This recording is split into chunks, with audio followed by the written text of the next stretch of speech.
ante dilatación volumétrica. Primero empezaré mencionando a los integrantes de nuestro grupo, los cuales serían Juan Diego Valdés Chelín, Eduardo Alexis Méndez Escobar, Alejandro Josué Mota Quispe, Sergio André Barreda Mendoza y Carlos André Copinto. Todos estos estudiantes del tercer ciclo de la carrera de Ingeniería Civil. Bueno, primero les presentaré un breve resumen sobre nuestro informe. En el documento podemos ver un análisis detallado de las propiedades térmicas y la dilatación volumétrica del ladrillo. En este evaluó su comportamiento térmico y estructural bajo diferentes condiciones, incluyendo pruebas de densidad, absorción y expansión volumétrica. Ahora les daré una pequeña introducción. Bueno, pues en la ingeniería civil el ladrillo es un material esencial para cualquier tipo de obra o fabricación, porque este contiene propiedades físicas que son clave para garantizar que las estructuras sean seguras y duraderas. Analizar su comportamiento mediante conceptos como la calorimetría y la dilatación volumétrica permite entender su comportamiento frente a cambios térmicos. La calorimetría estudia los intercambios de calor en procesos como la cocción, mientras que la dilatación volumétrica analiza las variaciones dimensionales por cambios de temperatura. Algunos de nuestros objetivos. El objetivo general sería analizar las propiedades térmicas y el comportamiento de dilatación volumétrica del ladrillo, evaluando su impacto en la construcción sostenible y su potencial de la optimización mediante técnicas modernas y materiales innovadores. Y nuestros objetivos específicos tendríamos dos, que sería identificar y comparar las propiedades físicas y mecánicas de ladrillos artesanales y mecanizados, considerando su comportamiento térmico, densidad, absorción de agua y expansión volumétrica. Y el segundo sería evaluar el impacto de tecnologías modernas y prácticas sostenibles como el uso de los materiales reciclados y métodos de cocción eficientes en la producción de ladrillos. A continuación seguirá mi compañero. Bueno, continuando con la exposición, ahora le voy a hablar acerca del marco teórico, que tiene un poco de definición e historia sobre nuestro tema, que es el ladrillo, que nos dice que es un material de construcción tradicional fabricado generalmente a partir de arcilla cocida, aunque existen variaciones como ladrillos de concreto, ecológicos, que se han utilizado desde la antigüedad debido a su resistencia, durabilidad y capacidad de aislamiento térmico. Una de las primeras referencias del uso fue a lo largo de la historia, se encuentra en Palestina, donde ya se elaboraban ladrillos de adobe, secados al sol hace más de 9.000 años. En Mesopotamia aparecen los primeros ladrillos cocidos que se usan como elementos decorativos y en recubrimientos de muros de adobe. Los sumerinos, los babilonios y persas construyeron zigurats y palacios de adobe con ladrillos cocidos con esmaltes. El imperio chino construía parte de su gran muralla con ladrillos y el imperio romano también los usa en termas, anfiteatros y acueductos. Un poco hablando de la evolución del ladrillo, tenemos que los ladrillos primeros fueron de adobe, elaborados con arcillas mediante moldeo manual. Se secaban al sol, más adelante se seguían secando al sol, pero se cocían en hornos de leña, a diferencia de los actuales, que en general extrusionados mecánicamente, secados en estufa y cocidos en hornos eléctricos. Esto hace que los ladrillos antiguos sean mucho más heterogéneos que los actuales, producidos en serie. Las cargas de un ladrillo se denominan tabla, testa y canto, y sus lados soga, tizón y grueso. En los ladrillos antiguos, por ejemplo, las dimensiones van cambiando con el tiempo y según la zona geográfica. Sin embargo, el color es un parámetro que varía dependiendo de las materias primas de la zona y la temperatura alcanzada en la cocción. La disposición y aspecto estético de los ladrillos en la fachada de los edificios da lugar a distintos aparejos, cuyos conocimientos pueden ser de gran utilidad para datarlos arqueológicamente. Por ejemplo, los ladrillos actuales, al ser fabricados en serie, son más homogéneos, aunque existe una gran variedad de tipos de ladrillos. Aquí tenemos los caravista, que son usados en fachadas, usando ladrillos macizos, perforados, clasificados o de clinker, de más alta temperatura de cocción y más resistentes. Los comunes, que son utilizados en construcción de muros para revestir, pueden ser de huecos dobles o triples, perforados o rasillas. Y por último tenemos los rústicos, imitando a los ladrillos macizos antiguos, o los ladrillos refractarios fabricados para resistir altas temperaturas en hornos o chimeneas. Y actualmente tenemos que los ladrillos tienen que pasar un control de calidad que garantiza su calidad. Para ello deben superar una serie de inspecciones y ensayos. En este caso, por ejemplo, serán las normas NTP 331-017, la 339.613, la 339-604 o la E070. que con estas normas determinan las características dimensionales y de forma, los defectos que pueden tener, las esfoliaciones, los desencrochados, características físicas como masa, densidad, resistencia a la compresión, absorción, succión de agua, etc. Ahora, tenemos su estado tecnológico de fabricación, que vamos a hablar acerca de cómo se produce en el mundo y también en el Perú, que en el mundo dice que el estado de la tecnología de ladrillo ha evolucionado notablemente, integrando para mejorar su eficiencia, sostenibilidad y calidad. En la producción, los métodos tradicionales han sido reemplazados por procesos automatizados como la extrusión mecánica, que garantiza precisión dimensional, y hornos eléctricos o de gas, que reducen emisiones o mejoran la cocción. También se emplean cámaras de secado controlado para acelerar el proceso y evitar deformaciones. En cuanto a su sostenibilidad, destacan los ladrillos ecológicos. Más adelante hablaremos de sus propiedades físicas, químicas y biológicas. Fabricados con desechos reciclados mediante compactación en frío, eliminando el uso de hornos y reduciendo el impacto ambiental. Tecnologías innovadoras como la impresión 3D, como se ve en la imagen, que permiten personalizar diseños, mientras que los ladrillos fotocatalíticos contribuyen a la limpieza del aire. Variedades avanzadas como los ladrillos de clinker, que ofrecen mayor durabilidad, y los modulares agilizan los ensambles. Y a nivel global, Asia lidera la producción con alta automatización.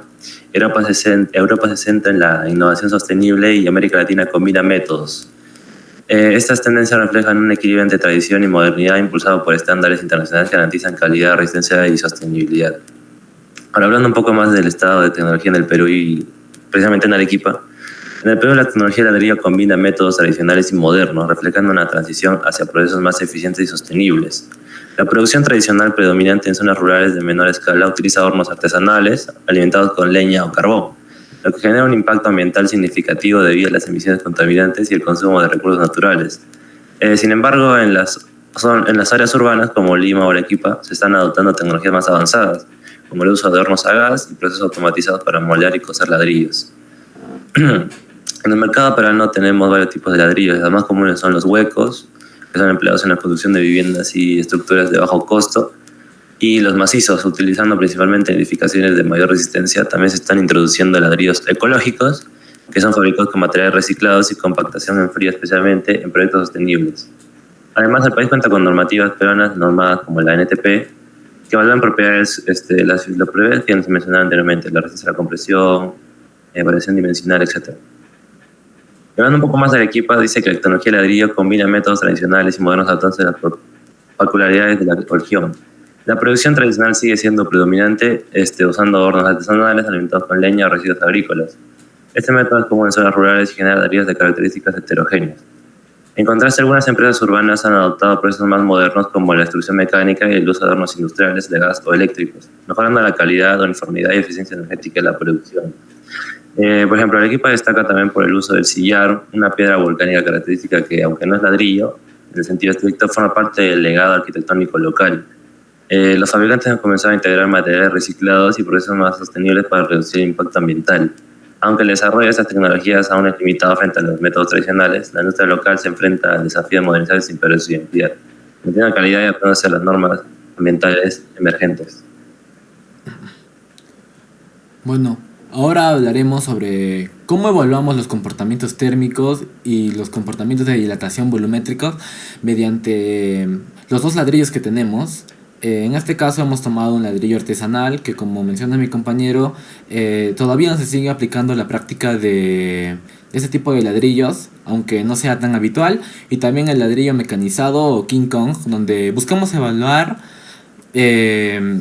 para evaluar la consistencia, solidez y resistencia del material, evaluando también su propiedad mínima de cocción como propiedad térmica y entender su expansión volumétrica, verificando si es o no es dable utilizar el material en futuras construcciones.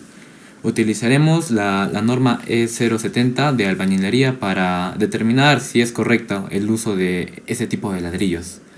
Bueno, primero realizamos el estudio de dimensionamiento del ladrillo, en el cual tomamos 5 muestras de ladrillo. Obtenemos su altura, su ancho y su largo.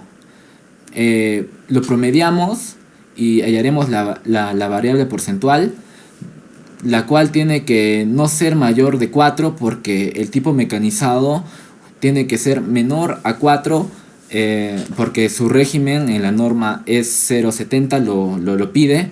Entonces aquí hemos realizado el estudio de los porcentajes. En este caso ahí se ve el de la altura.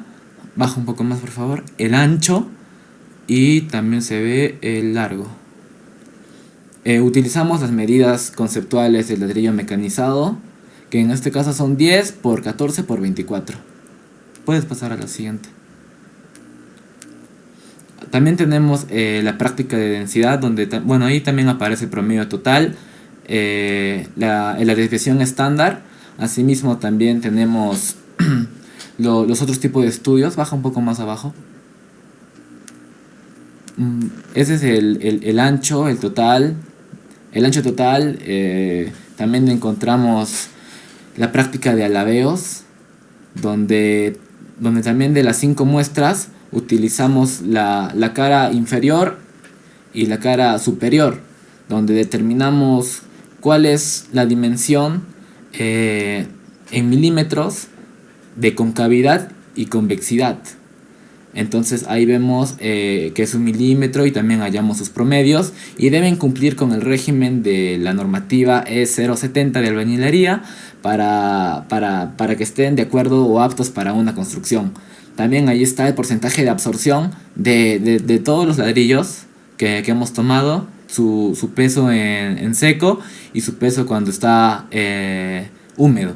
Entonces ahí podemos determinar la absorción de líquido. En este caso sería agua.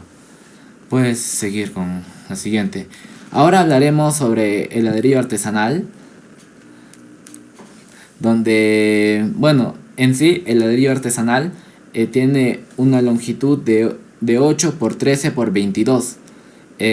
También hicimos sus prácticas de dimensión de largo, ancho y ahí encontramos también su práctica de alabeos, de concavidad y convexidad, también su desviación estándar, y también podemos hallar el porcentaje de absorción de los 5 ladrillos que hemos tomado. También practicamos la práctica de vacíos de ambos ladrillos. Como en el primer ladrillo mecanizado King Kong es de 14 por 10 por 24, decidimos hallar el área con pi radial cuadrado, en este caso el diámetro al cuadrado, el pi por el diámetro al cuadrado dividido entre 4. Es en esto que podemos hallar su área, y su área también podemos hallar el área de las pequeñas dimensiones que conforman este ladrillo, y con una regla de 3 simple podemos determinar el porcentaje de vacíos en nuestro ladrillo. También recordemos que debe ser menor a 30 para que sea un bloque macizo, porque si no, no cumpliría con la normativa, ya que sería un ladrillo hueco. Entonces debe ser menor a 30. Y el ladrillo artesanal, en este caso es 100% macizo, porque no está constituido por ningún orificio, entonces es macizo. Los datos que nos referenciamos para hacer estos estudios son los conceptos que nos dan la hoja de estudios del Diamante, que es una ladrillería famosa aquí en Arequipa, del King Kong. También utilizamos la tabla 1 y la tabla 2 de las clases de unidad de albañilería para fines estructurales, y la tabla 2 de las limitaciones en el uso de la unidad de albañilería para fines estructurales. También utilizamos los conceptos de los tipos de ladrillos, del 1, 2, 3 y 4 y 5. En este caso el 4 y el 1, que es el artesanal, y el King Kong mecanizado. Puedes bajar. Aquí aclaro un poco más de la normativa de albañilería, y también del porcentaje de vacíos. Y puedes seguir bajando. En esta etapa ahora hablaré sobre la descripción y las etapas de cocción y creación del ladrillo. Puedes bajar un poco más. Ajá. Primeramente tenemos que extraer la materia prima, que es la arcilla. Y segundo, tenemos que preparar la arcilla para que sea apta para el uso y fabricación de un ladrillo, triturándola, moliéndola para nosotros obtener en granijos la arcilla, mezclarlo con agua y con distintos aditivos como la arena y cenizas. Hay otra etapa de amasado, que en esta etapa se asegura una mezcla homogénea y se eliminan burbujas de aire de la arcilla. Tenemos que llevarlos a un molde donde la arcilla pasa por una máquina extructosa que forma una columna continua y que luego lo corta en piezas individuales. Asimismo también puede ver el prensado manual, que eso pasa para hacer el ladrillo artesanal, donde también lo pueden usar, las personas lo usan con un molde, pero puede tener error humano. En esta etapa se determinan las dimensiones en algunos casos y también se determinan los huecos en los ladrillos. Después pasa al secado, donde los moldes pasan a una cámara de aire para eliminar el exceso de humedad. Este proceso puede durar horas, incluso días, de 3 a 4 días. Esto es crucial para adecuar los ladrillos y evitar las grietas durante el horneado. Los ladrillos se colocan en hornos tradicionales, llegando hasta una temperatura de 800 a 1200 grados. Por eso es que podemos determinar la calorimetría en este tipo de procesos. Y pasamos al enfriamiento y la clasificación y finalmente el almacenamiento de estos. Baja un poco más abajo. Ahora el impacto del ladrillo en el Perú y en el mundo. El ladrillo tiene un impacto significativo a nivel global en el Perú. Es un material clave en la construcción, ya que nos ayuda a hacer viviendas, infraestructuras básicas y lo que lo convierte en un pilar urbano y rural. Su producción genera empleo, fomenta la economía local y contribuye a satisfacer la creciente demanda de viviendas al sur de nuestro país y también a todo el mundo. Ahora haremos paso a mi compañero. Bueno, hablaremos de la identificación y definición de conceptos de física, química y biología. Físicamente hablando, en el ámbito de la física, el ladrillo destaca por su resistencia mecánica, que le permite soportar fuerzas compresivas, una propiedad clave en la construcción de estructuras duraderas. Su conductividad térmica es baja, por lo que se convierte en un excelente aislante, ayudando a mantener temperaturas estables entre los edificios. Otro aspecto relevante es su dilatación térmica, ya que el ladrillo se expande al exponerse al calor, un factor que debe considerarse para evitar fisuras en las edificaciones, especialmente en climas con grandes variaciones de temperatura. Además, su densidad influye tanto en su peso como en su resistencia. Ladrillos más densos son más fuertes, pero también más pesados, mientras que los huecos optimizan el balance entre su resistencia y facilidad de manejo. Finalmente, la absorción de agua es crucial para la durabilidad, ya que ladrillos con alta absorción serán más susceptibles a terremotos o movimientos sísmicos. Desde química, la composición de la arcilla es esencial, ya que incluye silicatos de aluminio hidratados y óxidos de hierro que determinan tanto el color como las propiedades físicas del ladrillo. Durante la cocción se producen importantes reacciones químicas como la deshidratación y la sinterización, que incrementan su dureza y estabilidad. También es fundamental su resistencia química, especialmente frente a sales, ácidos y otros agentes presentes en el ambiente, siendo los ladrillos de clínker un ejemplo destacado para alta resistencia química debido a su cocción a altas temperaturas. Además, el uso de aditivos químicos como cenizas, volantes y pigmentos pueden permitir mejorar las propiedades del ladrillo, haciéndolo más resistente y sostenible. Y biológicamente, los ladrillos ecológicos integran biomateriales como paja, cáscaras de arroz o fibras vegetales, que reducen su impacto ambiental y mejoran algunas propiedades estructurales. Sin embargo, los ladrillos porosos o con alta absorción de agua pueden facilitar el crecimiento de microorganismos como hongos y bacterias, comprometiendo su durabilidad y salubridad en edificaciones. Además, la producción de ladrillos puede impactar negativamente el ambiente, ya que la extracción de arcilla puede dañar ecosistemas y generar erosión del suelo. Por último, en ciertos entornos húmedos, los ladrillos pueden sufrir degradación biológica por acción de microorganismos, aunque eso se puede prevenir mediante tratamientos específicos. Y bueno, ¿cómo se pueden relacionar esos tres conceptos? Están estrechamente relacionados y se complementan en su diseño, fabricación y uso desde la física. Propiedades como resistencia mecánica, conductividad térmica y absorción de agua dependen directamente de los procesos químicos que ocurren durante la cocción de la arcilla. Por ejemplo, la sintetización, un proceso químico, incrementa la dureza y reduce la porosidad del ladrillo. En términos químicos, la composición de la arcilla influye directamente en las propiedades físicas del ladrillo. La presencia de óxidos de hierro determina no solo el color, sino también su resistencia a agentes químicos del ambiente. Y biológicamente el crecimiento del microorganismos de ladrillos porosos afecta su durabilidad, lo que está relacionado con su capacidad física para absorber agua y con la composición química que determina su porosidad. La fabricación de ladrillos depende de la interacción entre los campos. La reacción química transforma la arcilla para optimizar las propiedades físicas, mientras que los aspectos biológicos se consideran para mejorar la sostenibilidad y reducir el impacto ambiental. Este enfoque interdisciplinario permite desarrollar ladrillos más eficientes, duraderos y respetuosos con el medio ambiente.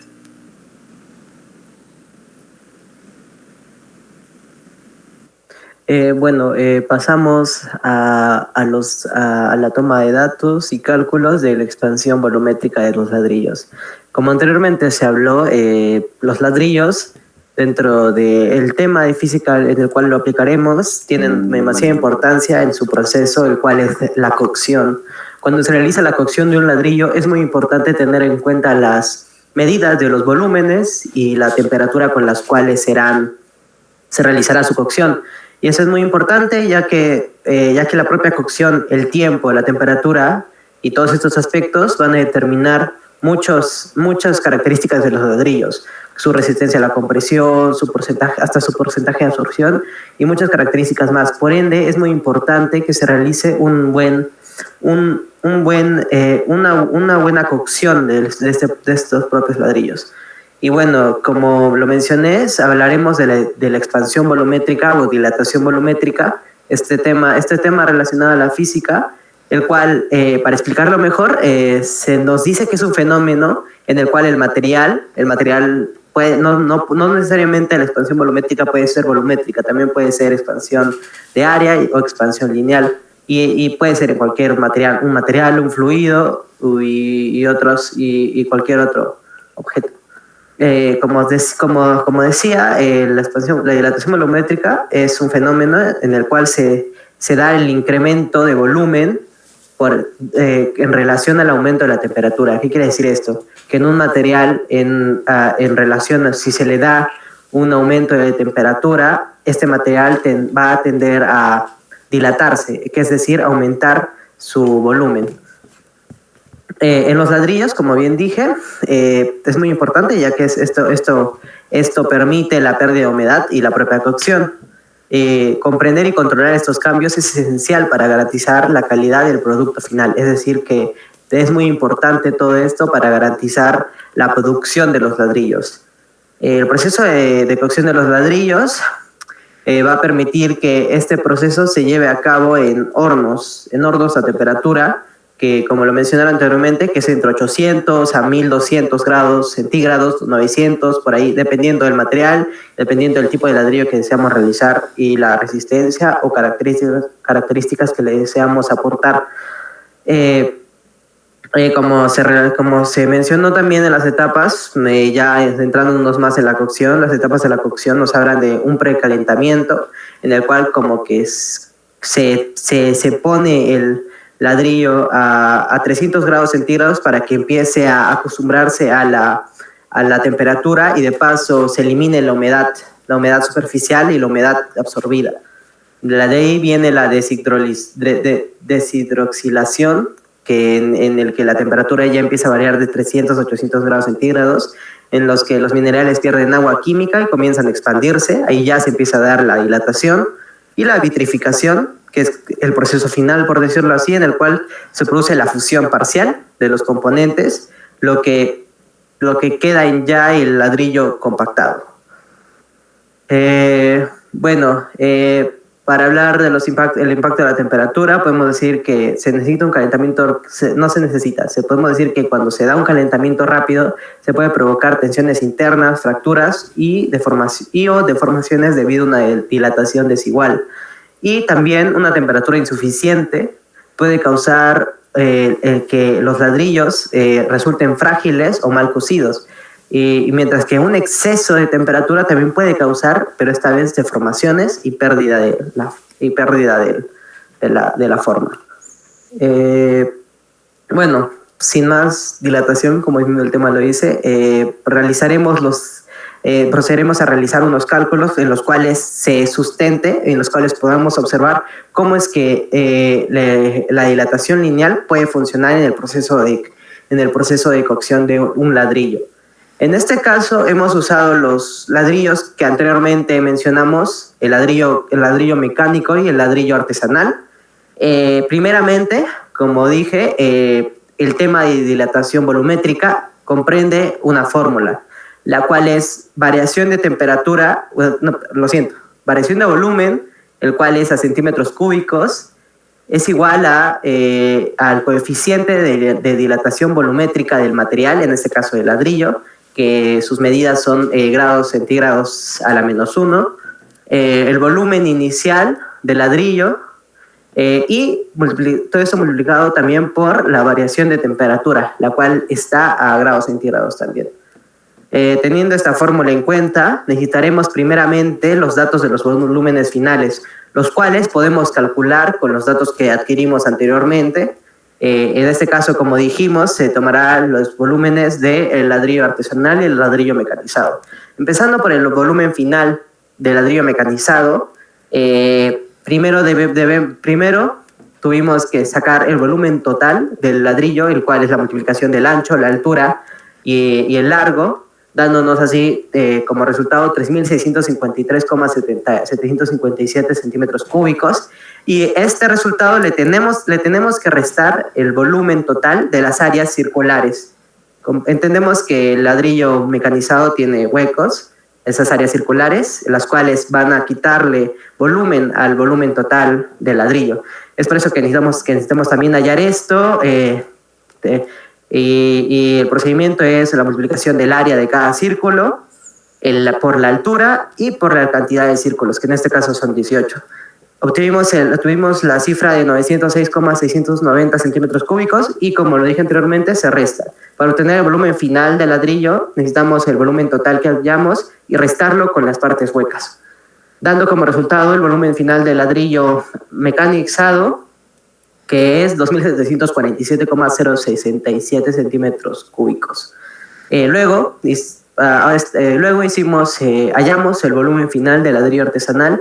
Esto fue fácil, ya que el ladrillo artesanal no tiene huecos, no tiene partes huecas, entonces solo se necesitaba multiplicar su ancho, su largo y su altura, dándonos como resultado 1.998,910 centímetros cúbicos. Ahora es cuando, ya teniendo estos datos, podemos realizar